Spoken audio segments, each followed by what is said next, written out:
Welcome to Maine, we're stretched to the bone. Prices keep rising, the paycheck stays prone. Inflation keeps knocking, won't leave us alone. They're selling the lie, groceries climbing, the gas tank is low.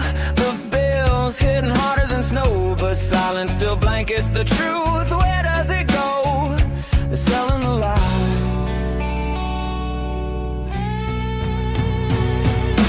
Housing is gridlocked from Portland to the county. Workers commute far past what feels soundly. Talk of solution comes yearly, not loudly.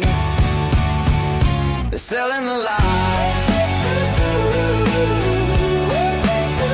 They're selling the lie.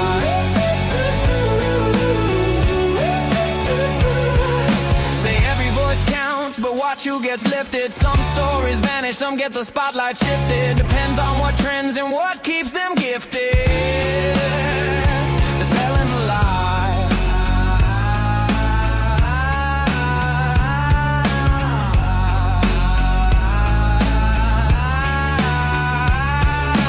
I won't believe them, I wanna believe, but truth's always stuck in between. Static and spin, drown the signal again. Nothing is what it seems. I wanna believe you, but every headline turns daylight into redesigned skies. Facts get twisted, context missing. We choke on the simplified alibis. Wanna believe you, but all I see is shadows where the answers should shine. The fact Welcome is to fiction. the Muddy Waters Podcast, where Mainers tell their stories, unfiltered. Good afternoon, Maine. Just barely afternoon. Welcome to the Muddy Waters Podcast. Jeez, I usually don't do this, but I was eating some peanut butter and now everything's all sticky. Well, welcome to the Muddy Waters Podcast. Either way, and I am your host, Chuck Ellis. I'm a real person. Everything here is not staged. Sometimes I'm a little silly. Anyway, the Muddy Waters Podcast exists, as I say every time, to help the people of Maine better understand what's going on in our state, and kind of talk through some of the important issues, bring on experts in different areas, parents, teachers, school board members, city council members, as well as business owners and politicians. And usually once a week I have John Featherston of the Maine Wire on here. Today, however, we are blessed to have with us Vernon Dukes, who is a regular on the Ray Richardson Show, and conservative. I guess I would say a conservative advocate, or whatever you want to call it, however you would put it, Vern. But I wanted to have you on. What? I'm an American. You're an American, a very outspoken. I would say one of the jokes when I first talked about having you come on the podcast is that sometimes you talk about how you have to censor yourself on the Ray Richardson Show, and I was like, we can go Vernon uncensored on the Muddy Waters Podcast. But you're very outspoken in your views and a very strong conservative voice that is regularly on the Ray Richardson Show. And I wanted to get people who don't necessarily listen to the Ray Richardson Show an opportunity to kind of hear who you are, where you come from, and hear some of your views and talk with me through a couple of the fun things that we'll talk through a little bit later regarding what's currently going on in Maine politics. As a reminder to everyone, I think we're at day 8, or maybe today's day 9 technically, and we still don't know yet who our candidates are as of the last I checked. But I believe in the next couple of hours, at least by the end of the day, we will finally know who won the election that happened last Tuesday. But we'll get into that a little bit later. But first, I wanted to give you an opportunity, Vern, to talk about who you are, where you come from, what brought you to Maine, and why are you a conservative, and why are you one who's willing to go on the radio, for instance, and speak truth. Well, thank you, Chuck. I appreciate that. I have been here in Maine since 1989. I can tell you the exact day. It was October 16th, the day after the World Series game in San Francisco when there was an earthquake. I had a choice that I had been hemming and hawing about. as I packed all my stuff in my mother's living room, trying to decide where I was going to go. I was either going to go to California or I was going to go to Maine. Both reasons, chasing girls. And, I was watching the World Series and the San Francisco earthquake took place. The woman that I was friendly with out in San Francisco, her house was condemned. And so the next day I packed up my Subaru and moved to Maine. I've had friends in politics in Maine and working in the towns and whatnot. I had a buddy who was a town manager for a long time. So I've always been, in and out of politics, but I've also been a conservative. George Bush Sr. was the first person I ever voted for. And that was before I even moved here to Maine. I grew up in the inner city of Boston. I grew up in Roxbury, Massachusetts. And the first thing that I noticed is that every 4 years they come in and tell you they're going to do this and they're going to do that and they're going to help you and they're going to make changes and on and on and on and on and on. And I realized pretty quickly that it was all BS. Because as soon as you voted them in, you know, they were busy chasing money. I wish we could get the money out of the politics, but obviously that's not going to happen. But the district that I was from in Boston, it seemed like all of our leaders or our elected representatives ended up in federal prison. For you know bribery, taking money, and it's Boston politics is what it was basically. Hmm. And I moved to Maine, and I worked for the Portland Regency for a little while, and then I started my own business. So I had the little Good Humor ice cream trucks, and I started out with one truck, and then I went to four trucks, Oh, and I wow. had 12 trucks, and I had anywhere between 10 and 12 people that worked for me every summer. I put probably six people through USM in that time period from 1990 to 1996. And then started having children and went to the corporate world and I sold jewelry and lived life. And I as my kids started getting older and I got more involved with the schools, I started seeing a lot of the issues with the schools.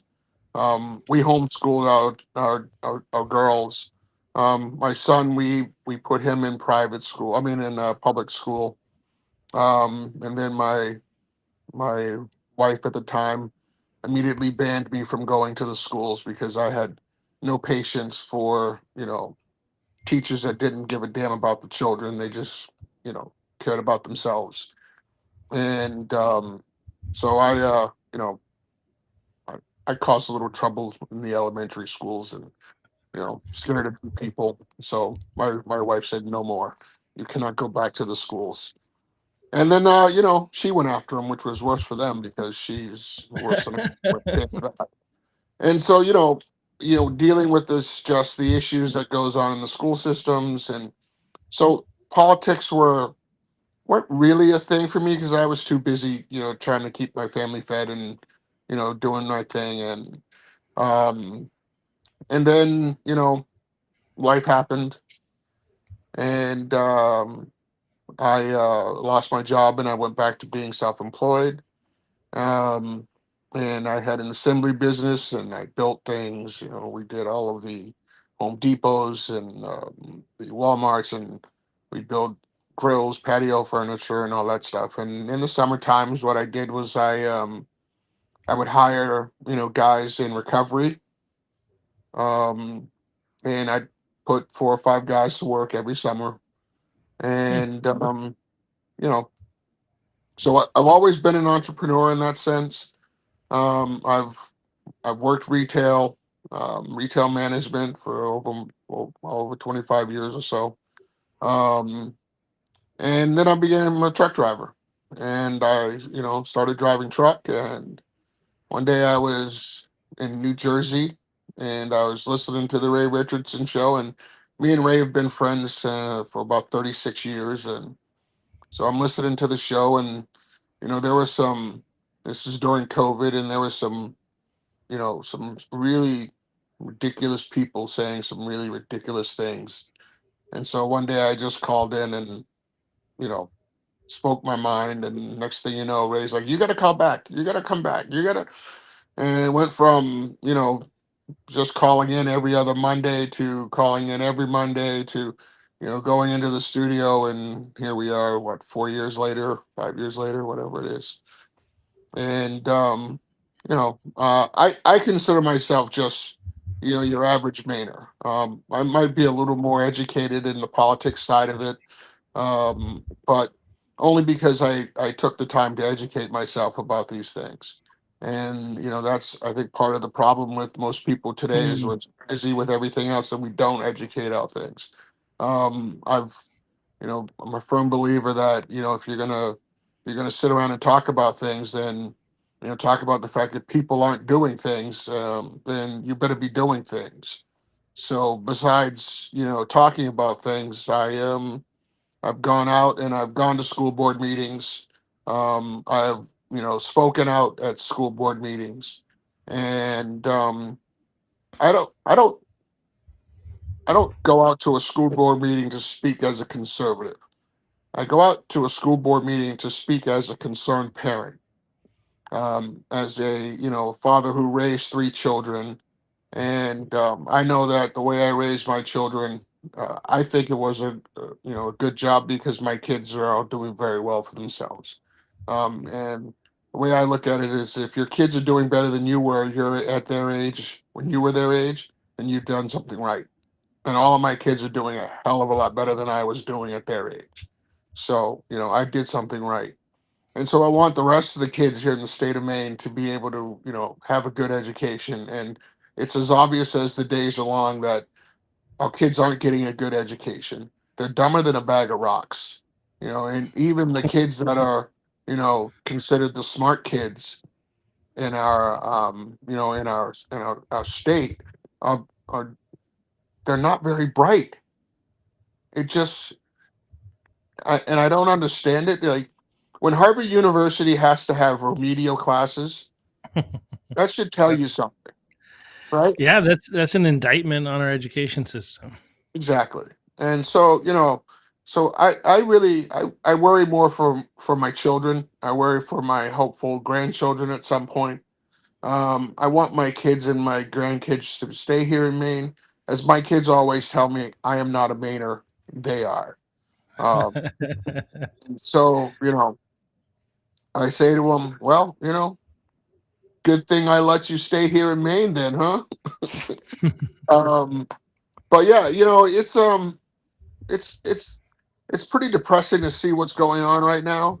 And the part that really bothers me is that um and I try really hard to take out, are you a liberal or if you're a conservative? Are you a parent who gives a damn about your children is my question. Do you really care about your children? Because if you do, and unfortunately the statistics bear out that our parents don't really care about their children. Um, the statistics are showing it over and over and over again. I've gone to several school board meetings and I asked a simple question. Do you know what the number 27 represents? Do you know what the number 27 represents, Chuck? I do not think so. I 27, feel like I've heard you say something along these lines before, but I did not commit it to memory. right. 27 is the number of minutes that parents spend with their children on a weekly basis without a device of any sort in their hands. 27 minutes a week. A week. That's what you're Which, spending with your children, right? yeah, So it's which educating is your children if it's not you. about 4 minutes a day, which is atrocious. Beyond atrocious. You Yeah. should be ashamed of yourself if you call yourself a parent.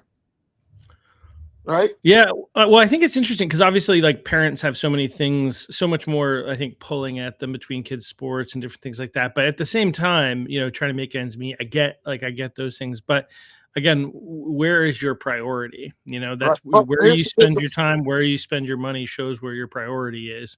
Um, and if your priority is getting something in front of the kids, so you don't have to deal with the children, which again doesn't really surprise me. We have a culture that largely like hates children. Like if you pay attention, this guy made a joke this morning. I like the guy, but at networking group, he made this joke. He's like, I don't have kids yet, thank God. And I'm like, see, this is part of the wrong. He's been influenced, like many of us, by our culture to say that having kids is bad because it takes away your freedom. And it's like, yeah, your freedom to like be a lousy human being that is so selfish and only Well, cares about yourself and really has a very little that you're like sometimes people bring value to the world through other means other than children, but like you're like one of the most significant things that you can do is have and raise a healthy, well-adjusted child and introduce them into a world that is filled with unhealthy people that are not well adjusted. And so one of the biggest things that you can do for our society is to have a kid and raise them well. But we're trained to detest children, to detest having a family, whether it's in the corporate world or in social media or whatever it is. It's something that is looked down upon and pushed anyway. But yeah, well, Chuck, this battle of the sexes that's been going on for the last, since the 70s. You know, being a black man in the in this country, uh, what I've seen is that and I'm 50. I'll be 59 on Saturday, and what I've happy seen. birthday. Thank you, sir. And what I've seen in this time is that we have beaten men down to a bloody pulp, to the point where now men don't want to be men; they want to be women, and that's not changing anything. We have more men dying from suicide than we've ever had before. Mm, And and take out the guys from the military who are dealing with issues. Our young yeah. men don't know they're rudderless. They don't Yeah. understand what their job is supposed to be. Right? We have more young men sitting at home playing video games, smoking dope, and enjoying life, or at least they think they're enjoying life, but they don't understand that at some point, you know, as you get older, you're going to be miserable. And it's showing in our young women today. You look at the number of women that are on, Prozac and having to take all kinds of crazy drugs in order to, because I'm so unhappy, and have a kid. Go have babies. I'm telling you, it's the best thing I ever did in my life was when I had children. It focused the hell out of me. It made me understand that I am not important anymore. It was about my kids. Everything Mm, was about my kids. And stop chasing stuff.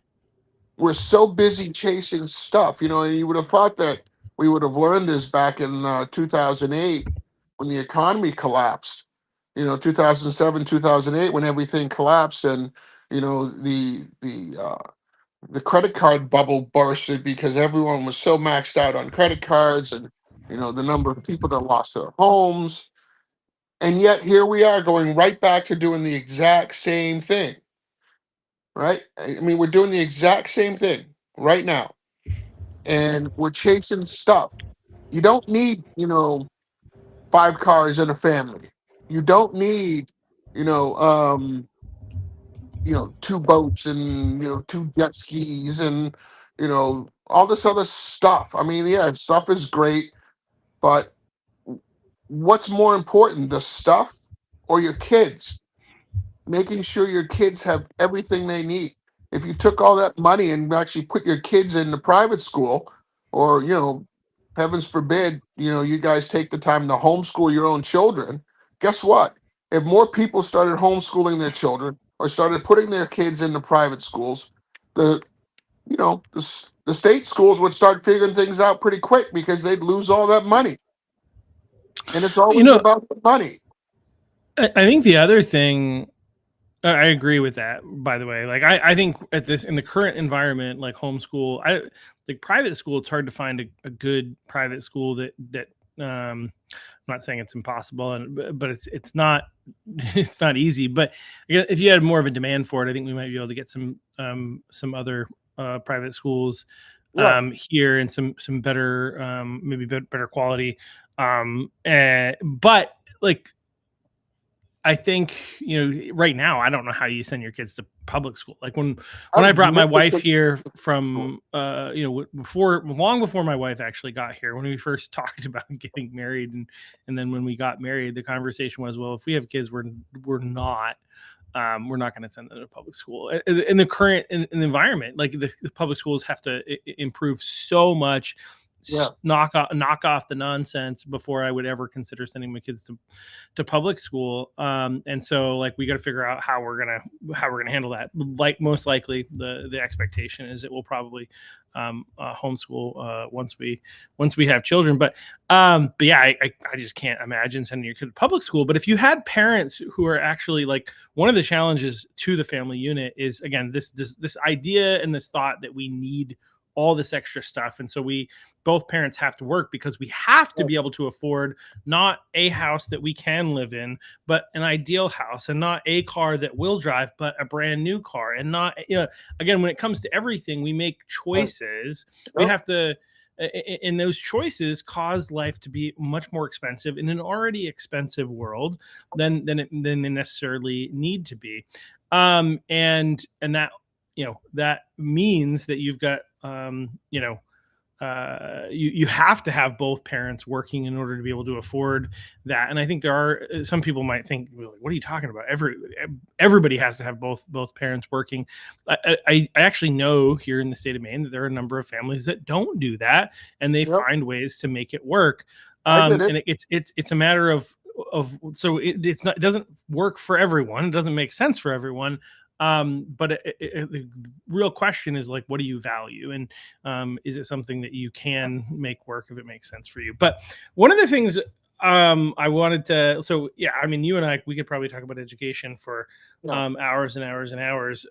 Well, it's one of my biggest things, Chuck, is and I can just, let me just give you this real quick. Sure. Yesterday, I spent the day with my son.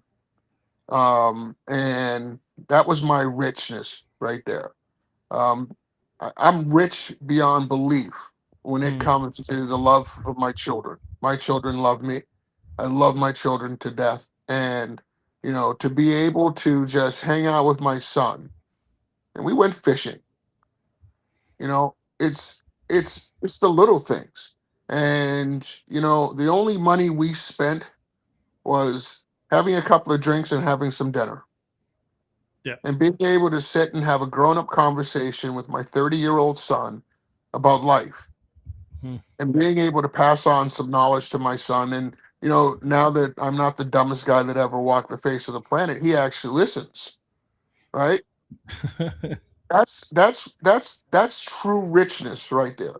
That is true joy. Because as a parent, I know that I have done my job. And I know that I'm still doing my job, because my kids come to me all the time, for guidance, and ask me what they should do, or, do I know somebody that can help them with, this or that, or, how do I handle this? That's what you're supposed to be doing in your life. Right? I mean, guess what? Money comes, money goes. A big, huge house. Well, when the kids are out of the house, guess what? It's a big, huge house, and all it is a pain in your ass, because you have to keep it up. Yeah. Right? You have to keep it up, and you have to keep working to pay for that big, huge house, because you got a 30-year mortgage on it, or whatever it is, and you probably refinanced it several times. So you'll be paying for that house before you're dead, most likely. Yep. Yeah. No. And having worked in banking, I can say that a lot of people end up, having a mortgage payment. It was actually extremely rare to find somebody who was approaching or in retirement that actually owned their home without a mortgage on it. Right. We live in a world that, like, again, that's a whole nother issue that we could jump into from my past, is just like how we make poor financial decisions. We do it as a government, obviously, this national debt, but we also do it as individuals, which is part of what led to the current national debt situation. Was combination of things: government, business, and individuals making poor financial decisions led to the 2008 financial crisis. They had to print a bunch of money to get out of it. Too big banks, quote unquote, too big to fail, which is a problem. But we haven't fixed the problem. The problem is that we individuals and the government both have a spending problem. Right. Well, It's not, it goes back to education, Chuck. It goes back to education. We don't educate our young people on how to balance a checkbook. We don't educate them on, how savings works. We don't educate them on the importance of putting money away. Have that emergency fund. We don't educate our kids on these things. And if we had educated our young people, right? If we've had generations of young people who are educated on finances and understands money, then guess what? We wouldn't have crappy people in Augusta right now. right. We wouldn't have crappy people making these really, really stupid decisions and taxing the hell out of us. I mean, think about it. Is there anything now in our day that they don't tax you for? So at the moment, there was a joke meme that went out saying that they were going to start requiring lawnmower registrations. Now that didn't happen. That was a joke, but it was pretty fun. But that was the thing about it, was that it was so believable that so many people were like, "Yeah, I guess that is the next step, right? They got to drive tax revenue somehow." And so anyway, they're taxing the crap out of us. We're not getting a good return on investment, especially when it comes to education, as you're saying. You're saying they need to teach finance. I think they need to teach the basics, but in order to and eventually also talk about finance. But here's part of the problem. Part of the problem is that the government is in the way. So like I used to work in banking, right? And one of the things that we tried to do is tell people about the importance of having an emergency fund. Now, a couple of things, like a lot of people just didn't care. So even once they had the information, they were like, nah, I'm not really that interested because I don't need to. And part of it, though, is that this is one of the problems with, I keep hearing people talk on the conservative side, and this is where there is a wide conservative, big tent. It's a big tent conservatism. And there are so many people that are like, yeah, I think even the Republican gubernatorial candidates, I heard a lot of them say, well, we do need a social safety net because it does help some people. And it's like, the problem with the social safety net, though, is that people rely on it, right? I know it's there, for instance. So one of the arguments for having an emergency fund, Vern, is, well, what if you lose your job? It's like, well, I don't need to worry about that because I'll get unemployment from the government, right? If I lose my job, I'll still have income, right? Yeah, so I don't need. Here's the thing, though. If you're just the average guy, who's worked hard for the last 20, 30 years or whatever it is, and all of a sudden you lose your job and you apply for unemployment, and let's say there might be, you might have an issue of some sort, and you won't be able to work for, a couple of 2 or 3 months, right? Yeah. You apply for unemployment. Now, this is what unemployment should be doing. These are the people that unemployment should be taking care of, because that person has been working his ass off. And that person's employer has been dumping money into the system for umpteen years. Well, so and then that poor bastard, he wants to use the system for, let's say, 3 or 4 or 5 months, right? He gets screwed. Yeah. Right? He's the one that's going to get screwed. But the guy that comes in and then lies to the system, oh, yes, I'm going to go look for a job. Oh, of course. They get everything. Right. They get everything. And this is where I would say, I think, we're not going to get there in the short term at the very least. And I think there are very few people that I think see things the way the way that I see them. But like, I think the government being involved in any kind of social safety net is a problem because it's always going to be open to exploitation. Prior to the government taking this role that we all have deemed this so necessary, there were ways to help people who were impoverished. And that was largely through churches, but also through other nonprofits, right? And so we've taken these things, and what was really important about that is that there was a lot of local control and local people who were overseeing and making sure that these systems were less likely to be taken advantage of. Because in order to get people to donate, people who are donating wanted to make sure that this is actually going to people who need it. Whereas right now, the government has all these holes, as you're kind of outlining, that are an opportunity for people to exploit it. But also, like we're taxing businesses because their employees are making poor financial decisions, right? Their employees are not setting aside money in order, like, because the employer probably would love if they didn't have to pay that, they could pay their employees more, and then those employees could take that money and set it aside and have an emergency fund. But the problem is they're not going to do that, and this is one of the things that the people in Augusta and the people in DC have decided, that we're going to structure society in such a way that we're going to expect that you're going to make poor financial decisions. And for those of you who would make wise decisions, too bad, you suck. You're essentially going to have to contribute to paying for these other people. Like, I've been technically, in a sense, you could argue, unemployed for the past 2 years. I'm trying to start some businesses, doing some things. I have some forms of income, but during that time, I could have filed for unemployment. I could have received unemployment income. I didn't do it because I don't like the system, and I don't think this is what the system is for. Is somebody in this? But I also don't. I think there's a problem with the system in general. That if it is going to exist at all, it should exist for people who absolutely need that. Like, let's say you have $200,000, $500,000 in your in a 401k or retirement fund. Should you be getting government assistance to get by for the next 6 months while you look for a job? That seems a little ridiculous. Like, why is the government funding you when if you've paid into it? Look, there's a system in the current situation. People have paid into it, right? I'm saying I don't think the system should exist for that. In the current environment, so much money is being paid into it that people are right in applying for that. But it's a fundamental problem with the way that the system is set up. But hey, Vern, I think we're going to get distracted talking about all kinds of other things and not get to the things that I think I really want to talk about today, because I think you and I could keep going for we've done it on the show with Ray when we were filling in for him. We take up 4 hours worth of airtime and not have a plan. So I do want to talk about a couple of things that have been happening. I mean, obviously, again, I think I noted as we were coming in, we're like on day 8. And last I knew, we don't know who the gubernatorial candidate is. But one of the things that I think is really, really important going into, whoever it comes out on top. I mean, again, I'd say we're probably at 95% chance that it's going to be Bobby Charles once the tabulations are done.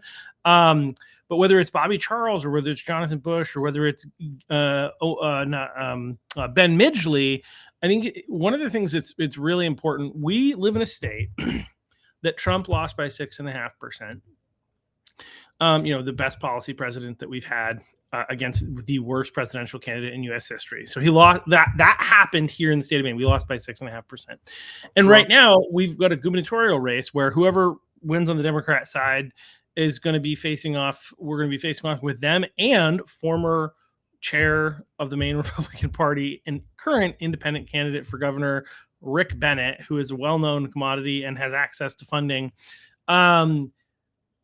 We cannot win. I'm not saying we can't win. I'm saying we can't win unless we're all rowing in the same direction, unless we're all working together. And that not only impacts like that race, but it also impacts all the other races in the state. Yes, it does. and yeah, so I want to, so like, I think that there's a lot of, you and I were, had a conversation on the Ray Richardson Show, urging people, we'll say, to like, I think there's People. people. Well, it turns out there's a lot of listeners that are on the same page, I think, as the other side of this argument. But there are a lot of people in the state of Maine that are not terribly excited about supporting Bobby Charles in particular. I think there are a lot that I've also talked to that, like, if Bush were the candidate, would have some concern supporting him. Same thing with Midgley, but to a lesser degree. Sure. And so whoever comes out of this, we need as Republicans to support them. But that's one of the challenges that we face. Yep. Well, as we were discussing on Monday, part of our problem here in the state of Maine is that Republicans don't vote. They just don't vote. I mean, you look at the numbers. What were we at? 35% of the population voted. Or was it 100,000, 120,000 or something like that? Yeah, 120,000, including independents, which there was probably some Right. unenrolled, somewhere around 20 or 30,000 unenrolled. So we're probably at about a little less than right around or a little less than 100,000 Republicans showed up to vote out of about 290,000 Republicans in that Exactly. And so what's that tell you? Our biggest problem is that, Republicans don't vote. We lost the House last go around by what? 64 votes. 64 votes. Just because 64 people couldn't get off their asses and go vote. Well, 65 people. Right?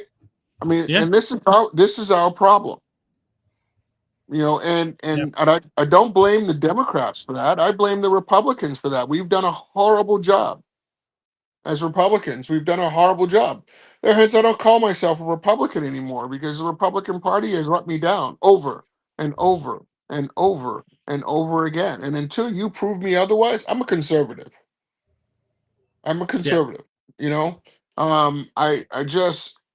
The Republican Party just can't seem to get out of its own way here in the state of Maine.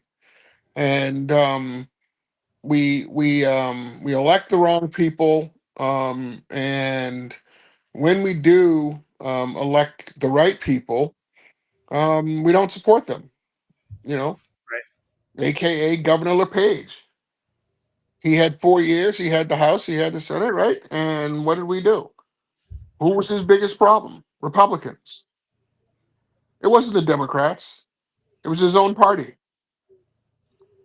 And and it's Maine's a unique state in the sense that our Republican Party seems to be more on the left side of being Republican than on the right side of being Republican. What is that? What do you mean by that? Well, they're more liberal Republicans than they are actual, In what way? Or, well, it just seems like our Republican Party tends to agree a lot more with what some of the Democrats are doing than and a lot of things that go on up at the House because we obviously don't fight hard enough. We don't Right. fight Well, hard enough. We don't care hard enough, obviously, because if we cared and if we fought hard enough and if we actually were real conservatives, then underdogs or not, even when the Democrats are underdogs, where they stand. You hear from them. They're nonstop. They don't shut up. We don't do these things. We're completely different, right? We allow them to take control, and then we just like, oh, don't be so mean. Stop being such. Censoring myself. you Censoring. don't have to. This is Stop being such Vernon. pussies, then. Yeah. Get off your ass and be the party you're supposed to be. Right? Yeah. So Just I do want to I don't want to miss this because you made a couple of points and I just want to understand because I think there within the Republican movement there are a number of different worldviews. Really, it's we've kind of approached, and I think it's kind of important. And I was on a podcast actually, I don't know when it'll air, but with the Maine Libertarian Party, and they were talking about how the Republican Party has like kind of tried to take this, and this is kind of a Trumpism or a thing that happened under Trump, tried to become the big tent party. But one of the questions that they had asked is like, at what point, like how is the tent too big and the tent begins to rip, right? And so like within the Republican movement, you have people who are your libertarian leaning Republicans. They just want to be left alone. They want the government out of everything. They want to reduce taxes, right? But then you also, what? I kind of lean that way. Well, get out of my business. And depending on where you are on the libertarian spectrum, I think you can have conservative Christians, which is another segment, right? Your conservative religious right, that primarily they do want to be left alone, specifically as it relates to what they do with their kids, what they teach and train their children, but they do want laws that that protect the unborn, for instance. That's one of the big ones for Christians, as well as children. And the elderly, they tend to care about life from conception to natural death. I think that's one of the biggest issues for conservatives. And then they have some other issues where they have some concerns, a real strong focus on the family. So there's that segment. But you also, what's interesting is you have the libertarian bent of the Republican Party, but you also have, and within the libertarian bent, you have libertarians that are Christianly, that are connected to the Christian right, but you also have the libertarians that are like, do what you want, raise your kids however you want, they don't even have a problem necessarily with transgenderism. They have a problem with they do have a problem within this segment. This is all within this big tent, right? Of transgender treatment of minors without parental consent. Now, if parental consent is there, then they're okay with it. You also have segments of the Republican movement that are okay with abortion. Not generally speaking, abortion all the way up until birth, but abortion of some sort, right? They believe that there is a segment within the Republican Party, and many people are saying, let's stop talking about that issue, and because it's a losing issue for us. And so there are people that have moderated on that issue. So that's all within like kind of the libertarian. But then you have the another kind of like, I don't know, you might call this the traditional Republican, but it's the some people might call these people rhinos potentially, but they're Republicans who, and there are a variety of different kind of angles, I think, within this segment. But you have Republicans who believe in the social values side of things, right? They want to the kind of the stuff that the religious right cares about. But when it comes to like government spending and foreign relations and foreign wars and stuff like that, they don't care about they don't want the government, for instance, in those circles to spend money on taxpayer funded abortion, for instance, but they don't care if we run a deficit. They don't care, like they as long as they get a piece of the pie and we get money coming to Maine, because things like that, for instance, or the money that the government is spending is funding the things that they care about. They don't care about the government spending. So obviously that's a very different perspective from your libertarians. So I think we could keep going on. I think in kind of because they're not fiscally educated. There's that. They don't care, right? But when you say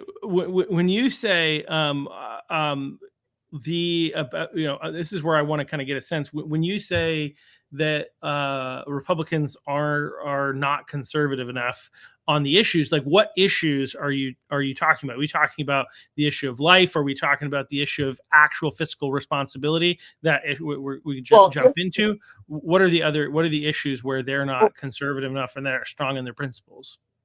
Well, for one, like you were saying about the budgeting and how we handle our money, I mean, even Donald Trump is spending money like a drunken sailor. A little bit. Yes. I mean, the theory of his administration is we cut taxes enough That'll grow the economy. That'll cause the tax rate is down, but the total amount of money that's going to be collected in the long term in taxes in a growing economy will be able to eventually, maybe, hopefully, catch up. But I just like the amount of spending that's been happening is problematic. Go ahead, Chuck. That's the theory. Chuck, I'm presenting the theory. Is the deficit right now? Big. It's closing in on 40 trillion. I think 39 trillion and change last I knew. So we are basically at that point where, the interest, no matter how much money we bring in, we're not going to be able to pay the freaking interest, Chuck. We're not going to be able to pay the interest. We're wasting so much of our money on all this other BS. We're sending all of our money to all these other countries. We've sent more money to Ukraine. The amount of money we've sent to Ukraine, Chuck, we could have fixed, the unemployment. I mean, the housing crisis that we have for the homeless. We could fix, the kids that have no food. I mean, there are so many things that we could have fixed with that amount of money that we have, and we don't even actually have the money. We're just printing it. Here you go. Here's a couple of $1 trillion to you to go drop bombs. Fuck the Ukraine. I'm sorry, but they have nothing to do with us here. Okay? I have friends who are homeless. We have people that have kids that are going to bed with no food in the United States of America. Yeah. We're worried about what's going on in Europe. Let the Europeans take care of Europe. That's their business. It's not ours. We need to be taking care of what's going on here in the United States of America. Taking care of everybody else's problems, taking care of all these other countries, giving these people money who could care less about us. They hate us, and yet we're giving them money. We're giving the Taliban money. They're killing Americans, and we're giving them money. Right? Why are we doing that? Why are we not taking care of the people in this country? Why do we have veterans on the streets of Portland? Why do we have veterans anywhere on the streets? Why do we have veterans that are not getting the health care that they need? Why do we have homeless in America, the greatest freaking country in the world? And we're giving our money to someone else. Yeah. Yeah, no, I mean it's a really, I mean this is one of the issues within the conservative movement, right? Is like, well, one of the things that I will say is I just decided to look at the national debt clock. I will say that when Trump took office, the annual budget deficit was about $2 trillion a year.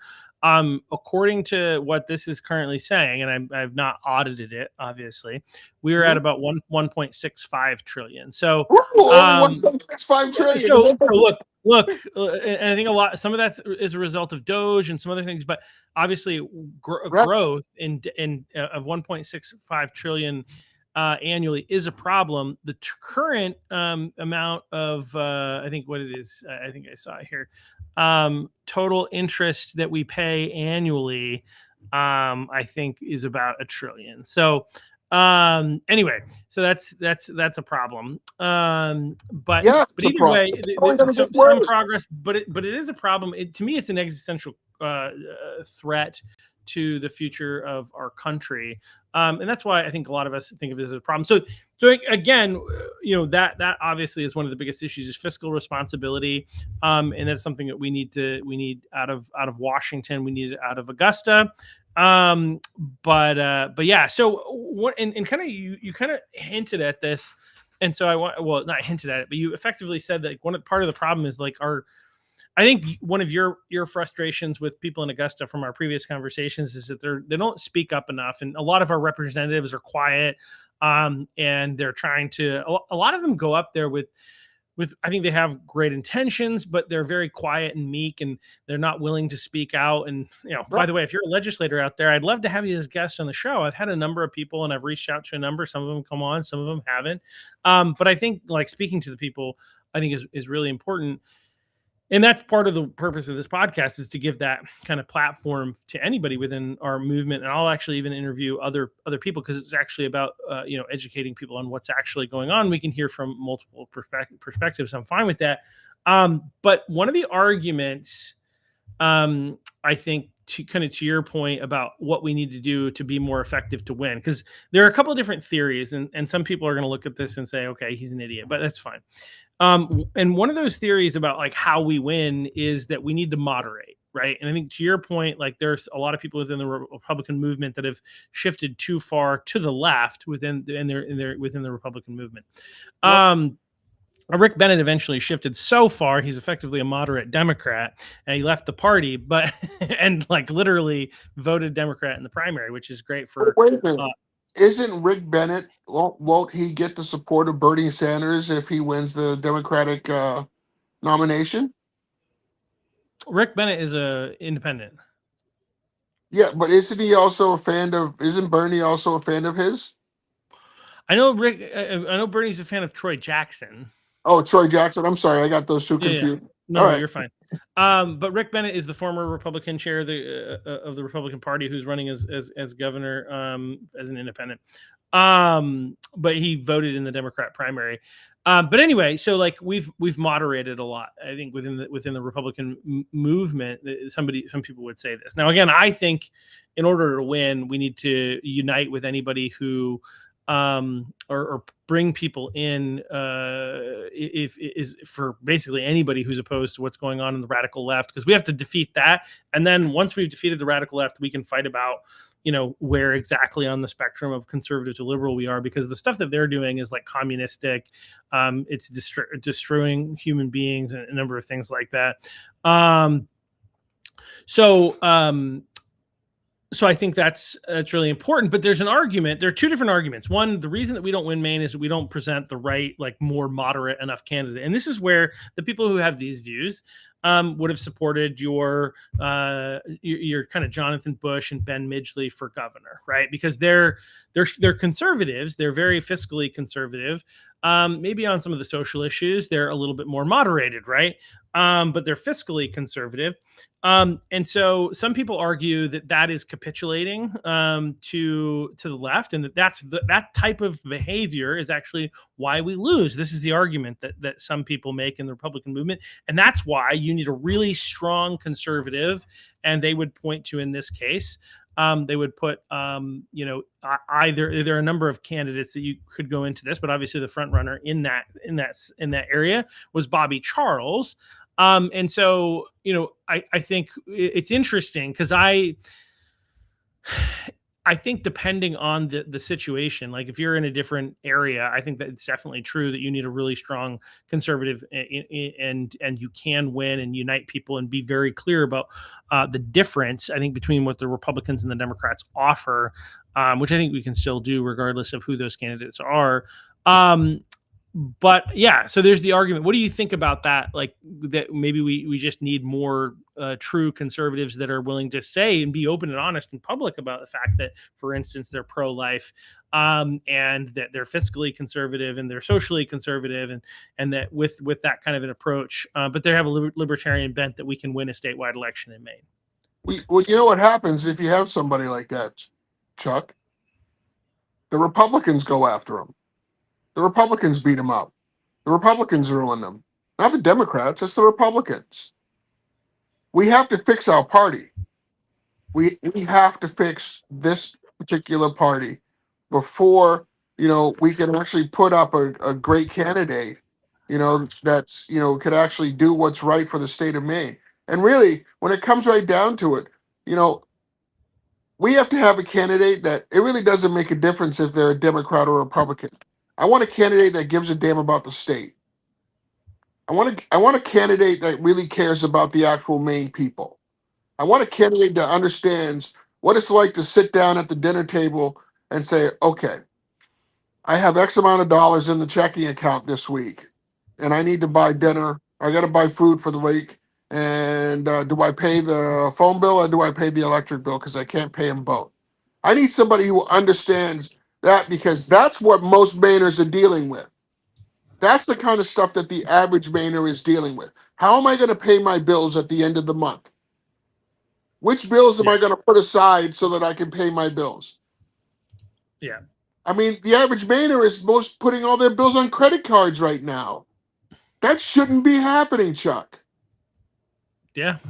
You know what I'm saying? And going back to when we were talking about unemployment real quick, you know, instead of having the unemployment system designed the way it is, for each individual employee, this is what we should be doing. Each individual employee should have an account set up for them. And yes, the employer takes that same money that they would normally be taking out, and you put it into the individual account, and that account follows that person from job to job to job. If that person is out of work for several months or for a week or whatever, right?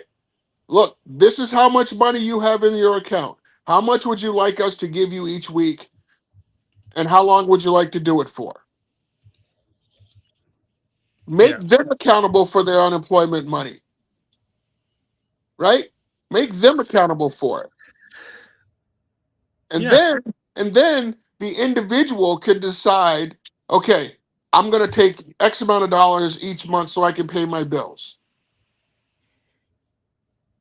That makes the individual have to decide, how long am I going to sit on my ass and do nothing? Yeah. Because right now they sit on their asses until they've worn it out.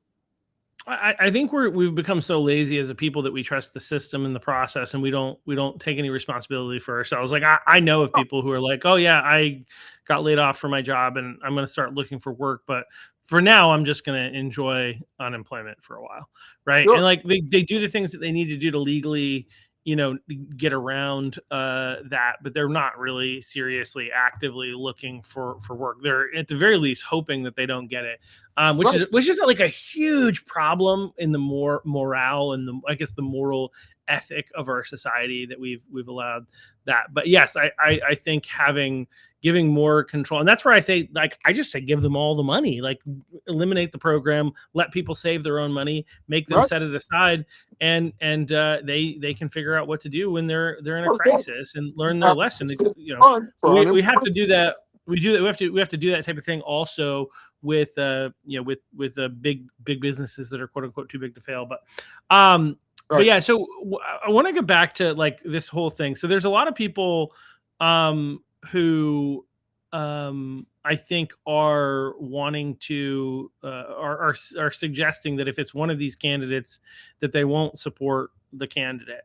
And like, what do we do? I mean, again, there's the Unity breakfast. I think the tickets are all sold out for that this Saturday to try and bring people together after a very heated primary where candidates attacked one another. And why are we having a Unity breakfast and we don't even know who the candidates are? Well, hopefully, I think the plan and scheduling out as far as it was is that there was an expectation that we would know who the candidate was by then. My expectation is that we should know by the end of the day today, but I'm not 100% certain on that. Right. Neither am I, because we were supposed to be on Tuesday. I had heard that the Secretary of State's office had initially stated, but again, I'd heard, so I cannot confirm this, that they had stated that they expected it to be by the end of this week. And then there was some hope that yesterday that it would be finished, and then that ended up not happening. Exactly. Do you really think that wasn't going to get it done on time or get it done? The Maine Wire just released a post 1 minute ago that says SOS, the Secretary of State assures media that election results will come today, and they're as they head into their lunch break.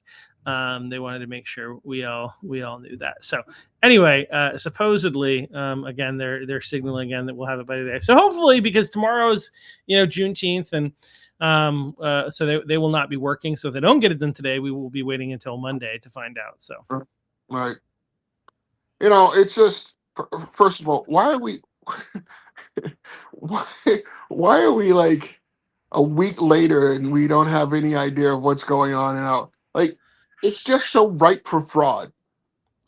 The biggest argument for go back to just the regular way we used to do it. Like by 11:30, 12 o'clock at night, you knew who your candidates were.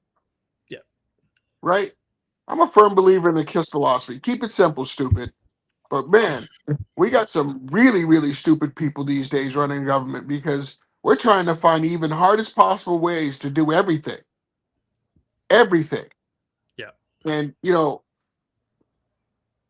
it's frustrating in the sense that um, uh, nobody is held accountable for anything. Yeah. We have the Secretary of State right now who is, supposed to be counting the ballots. And do you really trust that, what she's doing is going to be, right? Being that she can't even find how 250 ballots ended up someplace they weren't supposed to be. She can't tell us how we had, you know, um, envelopes down there in Maryland, or where was it, Maryland, or at a Democrat's operative's house or office or wherever it was. Like, how does that happen? How do we not know? Right? Yeah. Yeah, we still don't know. She also, like, obviously this week misplaced. Well, I shouldn't say misplaced. I think that what I've heard is, but they were missing some of the thumb drives for some of the towns, and they were like, "Where Brunswick, are they?" And Brunswick, they didn't miss. They forgot to send their thumb drive. Like, how does right, that yeah, happen? yeah, yeah, You sent the state police to pick them up. Like, what yeah. the hell? Well, and Biddeford sent the wrong one, so they sent the municipal one, right? So anyway, like the whole one of the biggest things. So I think this kind of fits into this conversation, right? Like one of the biggest tools, one of the biggest weapons that the Democrats wield It's is they stupidity. try to they try to, yeah, they do that, but it's actually worse than that. They might appear stupid, but a lot of times they actually know what they're doing, and it's all tactical. I don't know if that's true with Okay. Ellis, but in the national level, I think it's definitely true. But the goal is, I was telling the Cumberland County Republicans this, the goal is to whatever they can do to discourage us from showing up to vote. We talked about the fact that we're the low propensity voters. We don't show up as aggressively as Democrats. Democrats, this is their religion. They're going to show up, right? Your Yep. Republicans, it's not so much. And your conservative leaning independents, most of us, we just want to be left alone. We don't want to have to engage in this process. Again, the Democrats are not going to let us. We got to get people out to vote. But how they keep people from going out to vote is they get people not to trust the system. What's the Right. point in voting if they're just going to rig it anyway, right? And so even though I actually don't believe, I think that they're doing a lot of things to make people not trust the system. And again, I think this is intentional because It if is. people don't trust the system, they're not going to show up to vote, right? So Well, man, showing it to you right now. that is what this is about, 100% without a doubt. They also, even though our candidate is, so again, let's imagine that you're somebody who doesn't like Bobby Charles, right? Or you don't like Jonathan Bush. I don't care. Maybe because he's a Bush or because some of the other issues that he's had in his past, right? You're like, you don't like one of those. And so I'm not going to show up to vote for them. It's like, okay, let's just stop for just a second, right? Both of these guys are looking to cut taxes. They're looking to get woke out. They're specifically looking to make sure that boys are not in girls' sports. That's one of I shouldn't say specifically, but that is one of the agenda items for both of them. They're looking to roll back, a lot of bad policies that were put in place. They're looking to get energy in a better place, right? So help me understand how either one of them is worse, and obviously not like by comparison a godsend over against Rick Bennett, who sided with the Democrats on fraud and corruption in Lewiston and going and standing in solidarity with fraudsters with the Democrats. Feeling liberated to have been able to cast a Democrat ballot in the primary as an unenrolled. He literally said that once it was caught and found out that he had voted in the Democrat primary. He said, "I feel liberated." It's like, then you're a moderate Democrat, and then whoever else. And again, the other one is, he sided with the boys on the other side of the boys and girls sports issue, like. How that in the makes him a world? moderate Democrat. That makes him a lefty. Well, I'm sorry, like that makes you a lefty. at best, he's a moderate Democrat, right? Yeah. Like that's my point. So he's a little bit more moderated, I think, on spending. But when it comes to like environmental issues, I think he's not on our side, right? So when you look at this guy, and he's the better option actually over against the Democrat option. Whoever comes out of there, Rick Bennett is still better. And I don't care which of the guys on the Republican side we're talking about. Obviously they're far better than these guys, right? Yes, they are. But this is part of the tactic that the Democrats do, is their goal, despite the fact that their candidates are terrible and they're still going to show up and vote for them, their entire objective is to get us not to show up. Right. Well, So first of we all, need Chuck. to not give in. Go ahead. Right. First of all, Chuck, we have to say we hope that our candidates are going to be better. We don't know what they're going to be until they actually, get into office and We do don't what they know say for sure. We don't Hard know. to imagine they could be worse than these people. Right. Right. So, I don't want to sound like I'm a fanboy of any one of them. Um, like I said, all I want is I want somebody and the governor's seat and in the House and in the Senate that actually gives a damn about the people of Maine, that actually care about what the average Mainer has to deal with on a regular basis. And our government doesn't seem to care. They just don't seem to care. And that's really depressing.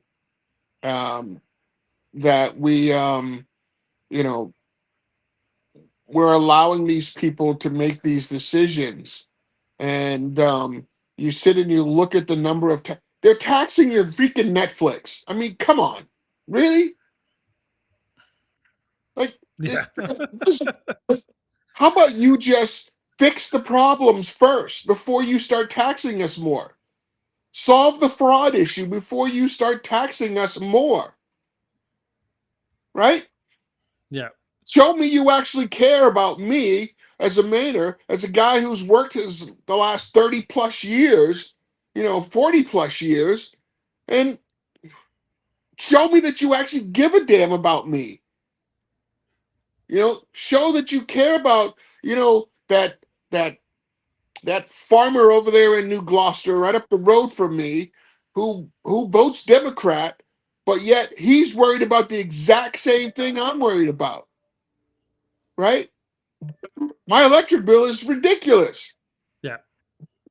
right? So why am I having to deal with the things that I'm dealing with when those problems could be solved by you doing your freaking job? Yeah. Right? Why are we dumping all this money into subsidies for solar and wind when we know it doesn't work? It costs more money. Why are we doing that? We're a state of 1.4 million people. We are not a rich state. We're not a rich state. We're a small business state. And what are we doing? We're screwing the small business people over every single day. Every time you have another price increase in the electric bill, a small business owner is taking a kick in the nuts. Every single time. I Yeah. can tell you because I closed my business because of part of the reason was because of the electric bills. Yeah. Right? I mean, it's crazy. And then we're not paying attention to the fact that we're losing our small business owners to other states now. Yeah. You know how many conversations I've had with people who say that if the Democrats win this election, they're leaving? You know how many have already left? Yeah. People don't believe that it's going to get any better, and so they're leaving the state of Maine. Yeah, I was having some conversations with some young entrepreneurial guys who are getting out of college in the near future, and trying to figure out what's going to happen. And I think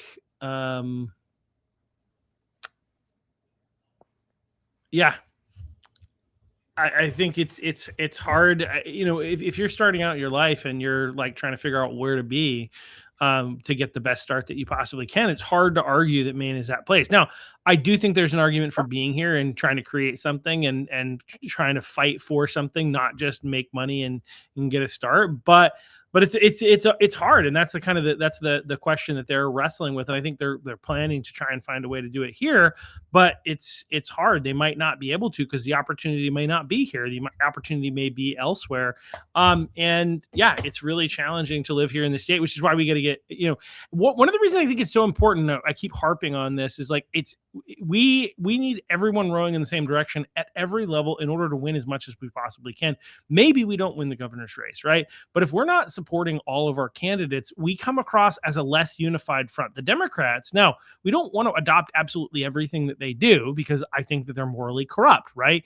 And I do think we need to have principles. Now, I'm not suggesting that we don't have principles, but I do think that some of us have overreacted against certain candidates because we decided, for instance, there are many people who believe that, being the stark conservative that he is and kind of trying to run in the MAGA lane, that Bobby Charles will have a challenge winning a statewide election in Maine. Well, number one, I do think there's a path even for somebody in the MAGA lane, partly because we have Rick Bennett, who I think there's actually a chance that he'll split the Democrat vote, not the Republican vote, which would create an opportunity for a strong Republican candidate to be able to win. In fact, I believe regardless of who wins, the strategy is the same, and how you treat those other two candidates. But I think a lot of people don't believe he has the possibility of winning a statewide election in Maine, and therefore they're mad that he's won. And they're also upset about some of the ways in which he communicated about the candidate they did like, right?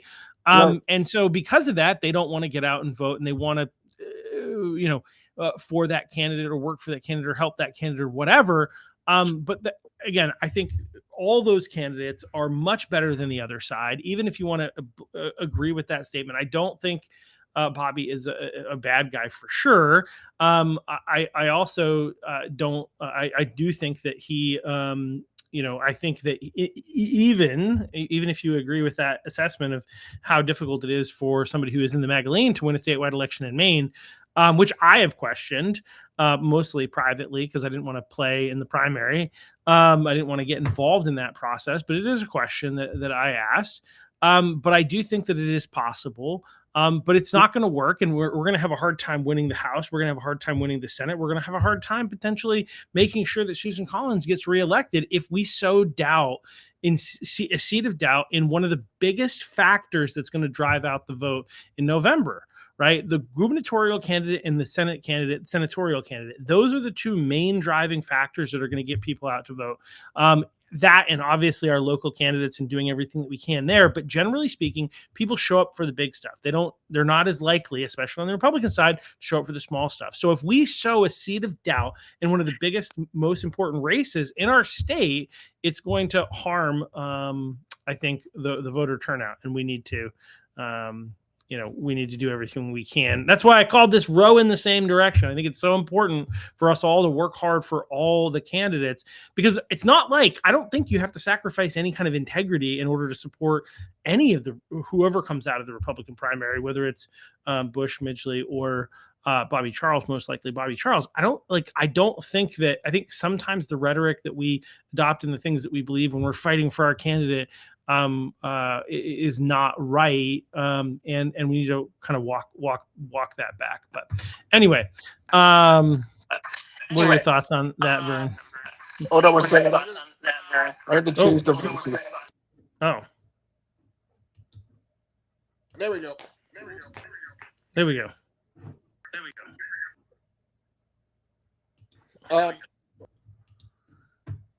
Oh, did I lose you?